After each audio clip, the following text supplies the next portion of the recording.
তারা চেষ্টা করছেন, নিরন্তর তাদের প্রচেষ্টা অব্যাহত আছে। ঘটনা হওয়ার পর থেকে এলাকাবাসীরাও তারা তাদের সকল প্রচেষ্টা নিয়ে উদ্ধার কাজ করছে। দেশের নিরাপত্তা বাহিনী, সেনাবাহিনী থেকে শুরু করে আইন শৃঙ্খলা বাহিনী প্রত্যেককেই তারা জীবনপণ করে তারা এই উদ্ধার কাজ করছেন।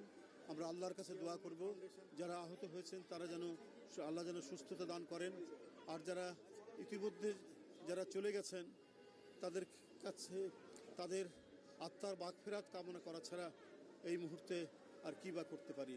সেই সমস্ত শোকাহত পরিবারকে আল্লাহ যেন শোক সইবার শক্তি দেন, আর আহতরা যাতে সকল ধরনের চিকিৎসা পায়, রাষ্ট্র সেই ব্যবস্থাটা করবে। আজকে আমি জানি না এটা বিমান প্রশাসন, সিভিল অ্যাভিয়েশন, এদের যে প্রশাসনিক যে বিষয়টা, যে এই যে এলাকাটা এটা ঘনবসতি এলাকা, এই এলাকার মধ্যে এটি প্রশিক্ষণ বিমান, সে প্রশিক্ষণ দেবে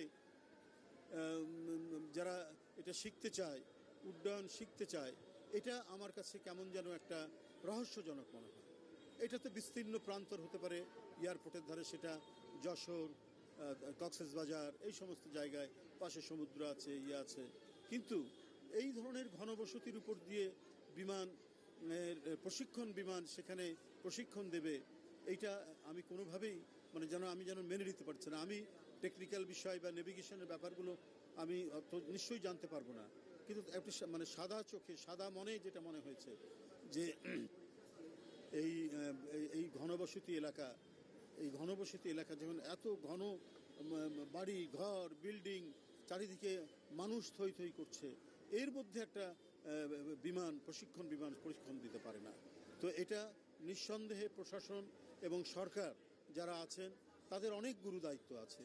সেই দায়িত্ব অবহেলা করলে মানুষের জীবন প্রতিনিয়ত প্রতি মুহূর্তে মানুষের জীবন বিপন্ন হতে থাকবে। একটার পর একটা যদি এই দুর্ঘটনা ঘটতে থাকে তাহলে দেশের মানুষ কোথায় স্বস্তি পাবে, কোথায় নিরাপদ থাকবে, কিভাবে তারা তাদের নিরাপদ জীবন গড়ে তুলবে।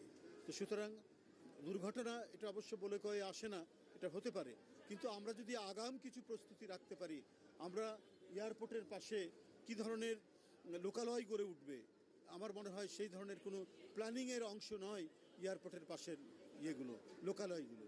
এত ঘনবসতি এলাকা এই জায়গায় হতে পারে না। সরকার সেটা ভিন্নভাবে ভিন্ন কোথাও সেই সেই বসতি গড়ে তুলতে পারত, যার কারণে আজকে আমাদেরকে এত জীবনহানি হচ্ছে। যাই হোক, আমি এই মুহূর্তে কারো দোষারোপ নয়, শুধু বলবো সবাই যদি সবার দায়িত্ব পালন করে তাহলে জীবন ক্ষয়, মানুষের মৃত্যু, মানুষ যে পৃথিবী ছেড়ে চলে যাচ্ছে বিনা কারণে, অকালে যাচ্ছে, এইটা যেত না। আমি আবারও আমরা জানি না কতজন মারা গেছেন, যারা নিহত হয়েছেন তাদের আত্মার মাগফিরাত কামনা করছি, এবং যারা আহত হয়েছেন তারা যেন সবাই অত্যন্ত দ্রুত গতিতে সুস্থতা দান করে।